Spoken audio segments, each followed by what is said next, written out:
बलदेव, आज जन्माष्टमी के दिन से और ना वो साहूकार आयो और ना ही महारानी दुर्गावती की नीली बांसुरी। मासा, साहूकार आज किसी भी हालत में बांसुरी लेकर आ जाएगा। और थे वो असली चोर को ढूंढ रहे उसे या बीरबल थारे से जीतोगे? मासा, हमें उन दोनों चोरों पर भी शक है जिन पर राजा बीरबल ने आसानी से विश्वास कर लिया था। बीरबल के कहने से क्या हुए से? थे भी तो उनसे सच उगलवा सके, थे तो कैद में से। महारानी साहब, हमारी फौज ने हड़ताल कर दी सर झुका के। क्या? और क्यों? फौज को जहां बनाकर शाही मोहर लगा हुआ खत मिला से कि वो दिवालिया हो चुके थे, इसलिए फौज को तनख्वाह नहीं दे सकते। इससे फौज ने हड़ताल कर दी है कि जब तक उन्हें 5 महीने की तनख्वाह एक साथ नहीं मिलेगी वो हथियार ना उठावेंगे सर झुका के। लेकिन शाही मोहर तो चोरी हो चुकी से।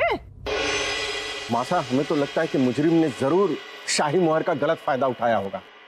फौज के सिपे सलार को पेश किया जाए।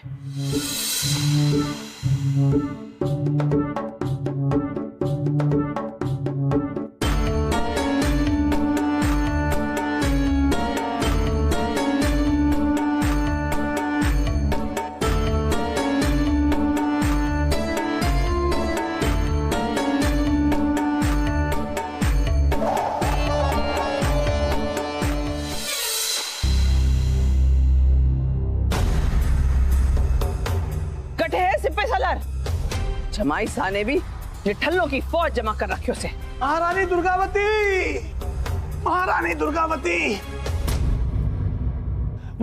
दुर्गावती जी, सुजानगढ़ के राजा तिकड़म सिंह की तरफ से आपको सलाम।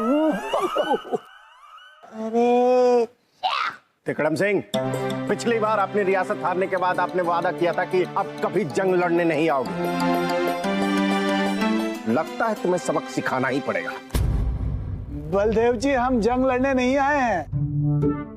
जहां पना अकबर दिवालिया हो गए हैं, ये सुनकर हम अपना शाही खजाना उनको देने आए हैं। क्या? हम हमेशा ताकत और लड़ाई से जीतने की कोशिश करते रहे, लेकिन पिछली बार बीरबल जी ने हमें अकल से मात दी। तब हमें एहसास हुआ कि हम कितने गलत हैं। जिसे हम जिंदगी भर अपना दुश्मन मानते रहे, उसने हमें दोस्त बनाकर गले से लगा लिया।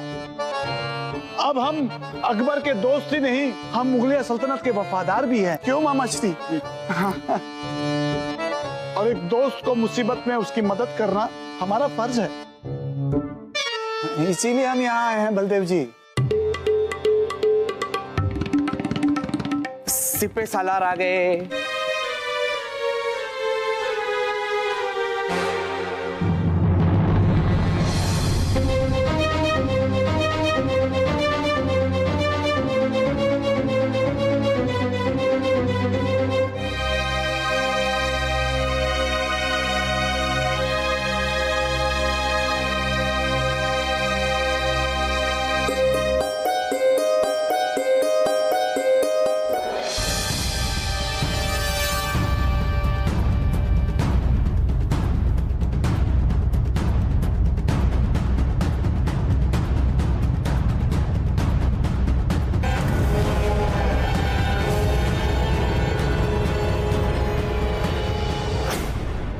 महारानी साहब को सिपे सलाह का सलाम।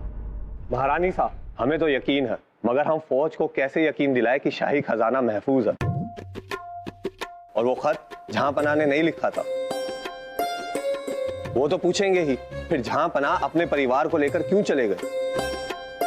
थे कैसे सिपे सलार से जो थारे फौज को तू यकीन न दिला सके? गुस्सा फसाद की जड़ है, बात करने का तरीका गड़बड़ है। क्यों तानसेन जी, रियाज चल रहे से के? कुछ नहीं, इस बार रियाज नहीं। हम तो ये सोच रहे थे कि इस गड़बड़ को ठीक करना पड़ेगा। अब महारानी साहिबा, सिपे सलार की बात फौज ना माने, ऐसा हो नहीं सकता।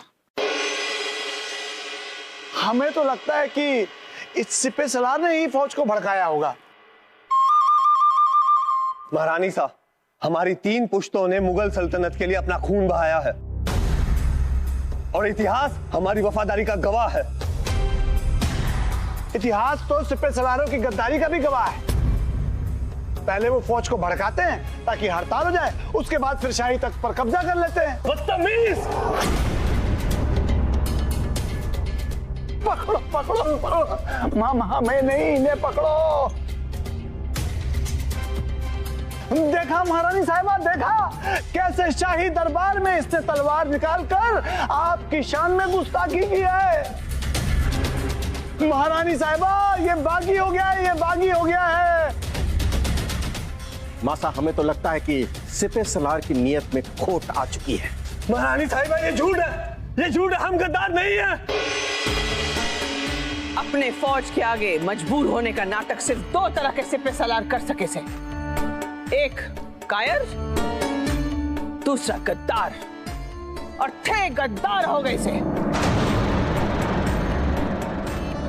बंदी बना के रखो इसे तय खाने में। नहीं महारानी साहब, ये झूठ है, हम गद्दार नहीं है। महारानी साहब, महारानी साहिबा, हम गद्दार नहीं है, हम गद्दार नहीं है।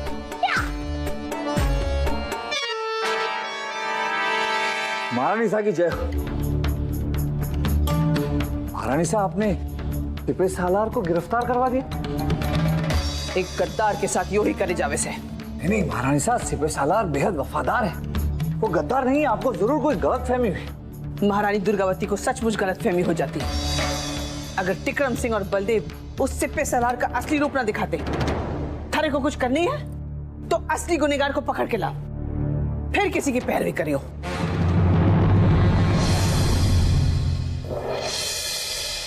महारानी साहब, ये लीजिए आपकी बांसुरी। राम जी की शुक्र है, हमारी खानदानी नीली बांसुरी तो मिल गए से। इस जन्माष्टमी धूमधाम से मनेगी। महारानी साहब, ये रहा आपका बाकी का सामान, बही खाता खोल के। पिताजी, आपकी जूतियां, मेरे मोजड़ा, हमारा सामान मिल गया।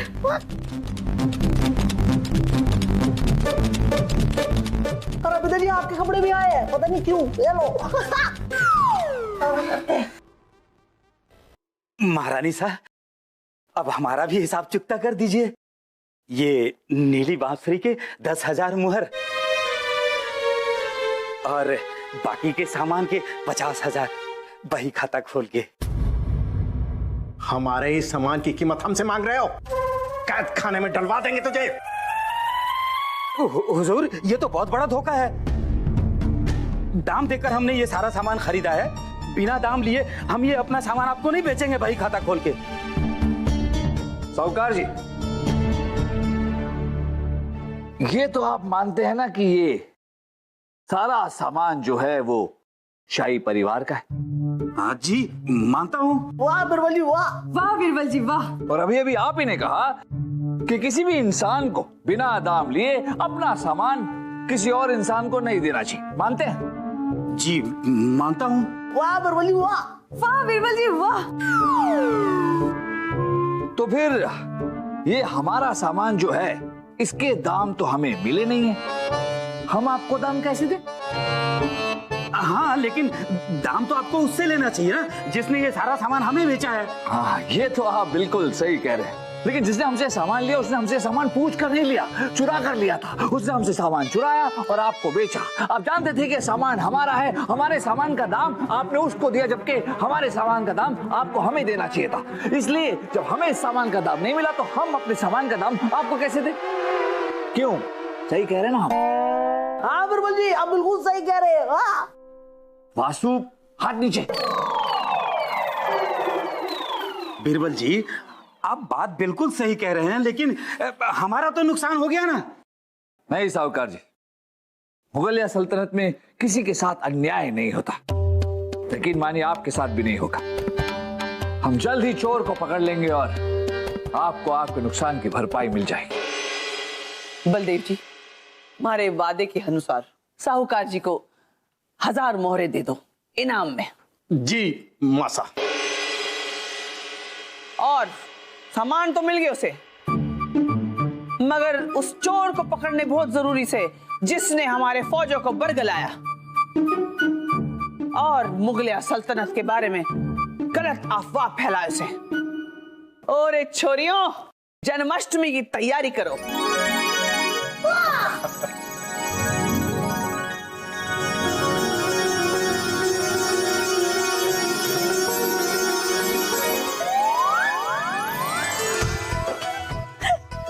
ओहो, तो आज आप कृष्ण कन्हैया बने हैं। आपकी राधा कहाँ है? अरे अनारकली, आज जन्माष्टमी है और मैं बना हूँ कृष्ण और तुम हो मेरी राधा। हाँ? नहीं नहीं, हम आपकी राधा नहीं हैं। अच्छा चलो, राधा ना सही, गोपी तो हो ना। चलो साथ में चल के तेल चुराते हैं। हाँ? तेल? वासु, कृष्ण कन्हैया तेल नहीं माखन चुरा के खाते थे। अरे ये मुझे पता है अनारकली। अब क्या है ना, हमारा दिवाला निकल चुका है, हम माखन तो खा नहीं सकते हैं, तो हमें तेल ही चुरा के पीना पड़ेगा। ना? वासुदेव, वासुदेव, यह क्या कर रहा है? मासा से कह दे कि जन्माष्टमी की पूरी तैयारियां हो चुकी है, जाओ। जी पिताजी, अभी बताते हैं, शीघ्र ही। मैया, मैया। बीरबल जी, हम भी चलते हैं।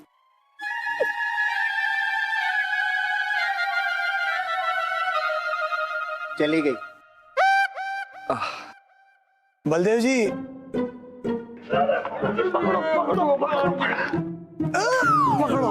पकड़ो मामा जी, पकड़ो। बलदेव जी, हमारे रियासत के काम से ताल्लुक रखता है ये खत, हमें अभी अपने प्रधानमंत्री के पास पहुंचाना है। ऐसे किसी काम के लिए आप राजा बीरबल से कहिए। अब वो प्रधानमंत्री हैं, हम नहीं। किसी चीज को कहां पहुंचाना है, कैसे पहुंचाना है, क्यों पहुंचाना है, इसका हुक्म राजा बीरबल देंगे।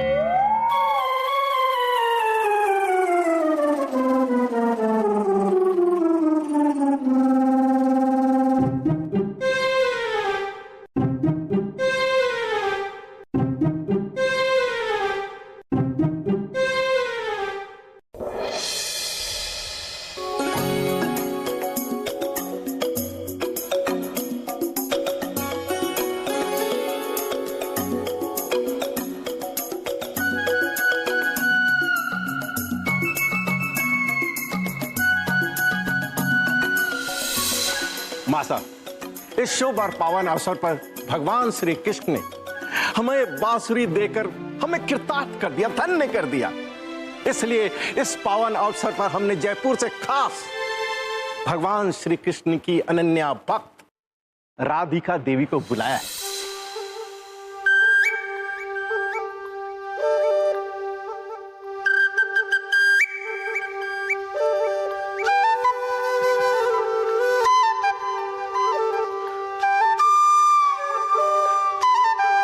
शाम बंसी बजाए तोरे छोटे छोटे हाथ, ब्रज में रास रचाए कान्हा गोपियन के साथ।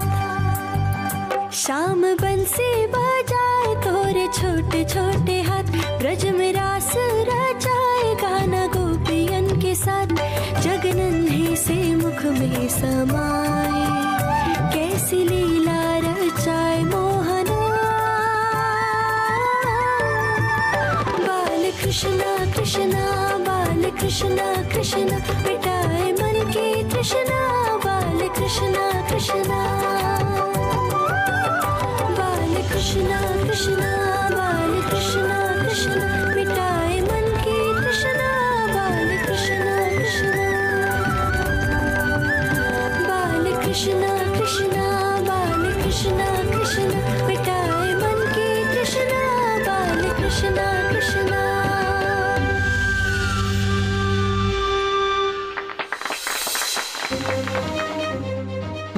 महारानी सा, किसी फौज ने महल पे हमला कर दिया है, वो लोग इधर ही आ रहे हैं। आने दो पूरी फौज को, एक एक को देख लूंगा।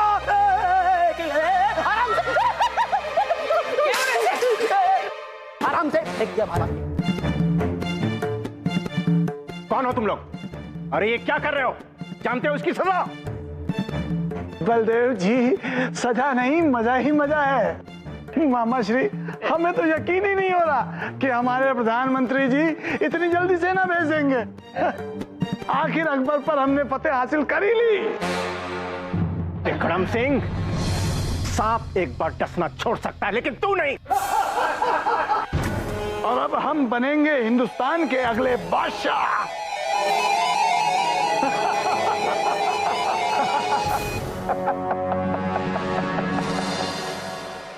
आप बनेंगे हिंदुस्तान के अगले बादशाह।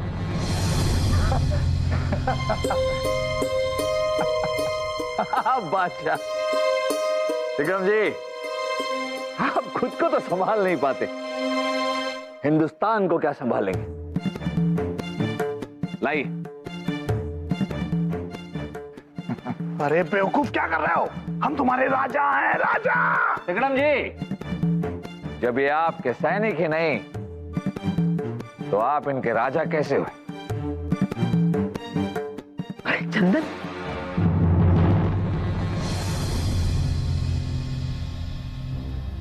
ये सब क्या है बीरबल?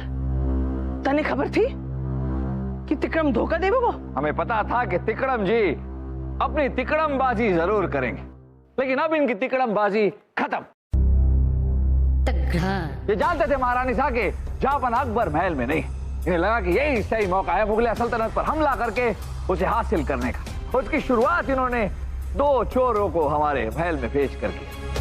तभी हम समझ गए थे कि सारी साजिश के पीछे किसी बड़े आदमी का हाथ है। याद है महारानी साहब, जब वो 2 चोर पकड़े गए थे और हमने टूटी हुई चूड़ों का घाव देखने के लिए उनका हाथ उठाया था। महारानी साहब, जो पत्थर तोड़ते हैं उनके हाथ मजबूत होते हैं, खुदरेदार होता है, लेकिन उन 2 चोरों का हाथ बिल्कुल मुलायम था महारानी साहब। और फिर जब हमने उनसे पूछा कि वो चिट्ठी कहाँ है, तो उन्होंने तुरंत वो चिट्ठी निकाल कर हमें दे दी। वो चिट्ठी लेकर वो क्यों घूम रहे थे? उस चिट्ठी को तो उन्हें फाड़ कर फेंक देना चाहिए। वो चिट्ठी वो इसलिए लेकर घूम रहे थे कि अगर वो पकड़े जाएं तो चिट्ठी तुरंत निकाल कर दे दे और कहे कि हम मजबूर हैं, हम लाचार हैं, हमारी माँ बीमार है, इसलिए धन की लालच में ये सब हमने किया, ताकि उनकी सजा कम हो जाए। लेकिन हम उनकी चाल और इनकी चाल समझ गए थे। इसका मतलब यह है कि उन्होंने हमारी फौज को वो शाही मुहर लगा खत भेजा जिसमें हमारे दिवालिया होने की बात लिखी थी। नहीं बलदेव जी, उन 2 चोरों ने तो सिर्फ शाही मोहर को चुराया था। शाही मोहर लगाकर वो खत तिकड़म जी ने हमारे फौज तक पहुंचाया, ताकि फौज में हड़ताल हो जाए और इनकी फौज हम पर हमला करके जंग जीतकर मुगलिया सल्तनत पर कब्जा कर ले। लेकिन एक अड़चन थी, हमारे वफादार सिपह सालार ये जानते थे कि उसके रहते हुए ये जंग कभी नहीं जीत पाएंगे, इसलिए इन्होंने महारानी साहब को सिपह सालार के खिलाफ भड़काया और सिपह सालार को कैद करवा दी। लेकिन राजा बीरबल, आपको तिकड़म पर शक कैसे हुआ? इस खत से बलदेव जी, जो ये अपने प्रधानमंत्री तक पहुंचाना चाहते थे। ये खत इन्होंने पहले आप ही को दिया था, लेकिन आप ही ने कहा कि महल से कोई भी चीज अंदर आए या बाहर जाए तो उसमें प्रधानमंत्री बीरबल जी की इजाजत की जरूरत है, तो खत उन्हें दीजिए। जब इस खत को हमने उन चोरों से मिले खत से मिलाया तो हम समझ गए कि इसमें तिकड़म जी की ही चाल है। महारानी साहब, इन दोनों खतों को देखिए। महारानी साहब, देखिए इन दोनों खतों को और मिलाइए।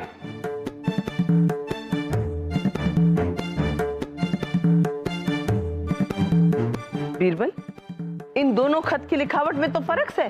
हाँ, दोनों खत की लिखावट बिल्कुल अलग अलग है और ये जानबूझकर है। इन्होंने जानबूझकर ऐसा किया है ताकि दोनों खत अगर किसी को मिले तो ये पकड़े न जाए। लिखावट तो अलग कर दी पर आदत से मजबूर हो गए। महारानी साहब की एक खास आदत है, जब भी ये लिखते हैं तो पूर्ण विराम की जगह अल्प विराम लगाते हैं। और देखिए, इन दोनों चिट्ठियों में भी पूर्ण विराम की जगह अल्प विराम है। हमने इनकी इसी आदत को पकड़ लिया और ये फंस गए। अब पढ़िए, जो चिट्ठी इन्होंने प्रधानमंत्री को लिखी है उसमें इन्होंने क्या लिखा है। बगीचे के सारे पके आम सूख गए हैं, इससे पहले कि देर हो जाए इन्हें तोड़ लो। महारानी साहब, ये अपने प्रधानमंत्री को इत्तला कर रहे हैं कि हमारी फौज कमजोर पड़ गई है, हम पर हमला करें और जंग जीत जाए। लेकिन इस खत में हमला करने की बात कहां लिखी? बलदेव जी, आम यानी कि हमारी फौज, आम पक गए हैं, इसका मतलब हमारी फौज हड़ताल पर है। यही सही मौका है, आम तोड़ लो। यानी कि यही सही मौका है हमारी फौज पर हमला करने का और जंग जीतने का। लेकिन बीरबल ये भी तो हो सके थे कि ये आम के बारे में ही बोल रहे हैं। महारानी साहब, जन्माष्टमी का त्योहार है। इस वक्त पेड़ पर कौन से आम लगते हैं, और जब पेड़ पर आम ही नहीं तो सूखेंगे क्या और ये तोड़ेंगे क्या? सैनिकों, तिकड़म और उसके मामा को कैद खाने में डाल दो तुरंत।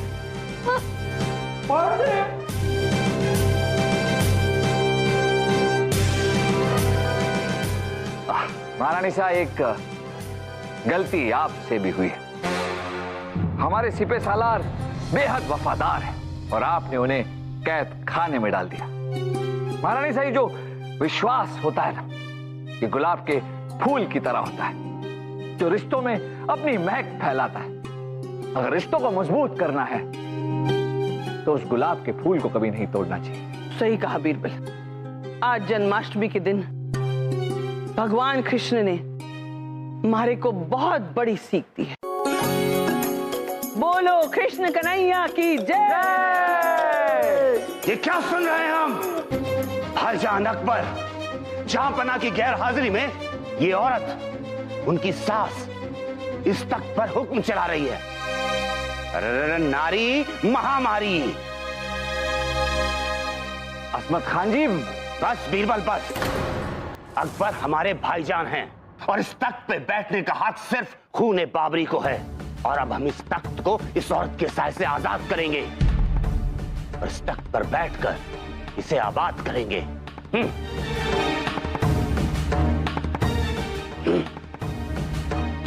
और अब सिर्फ हमारा हुक्म चलेगा। अरे नारी महामारी।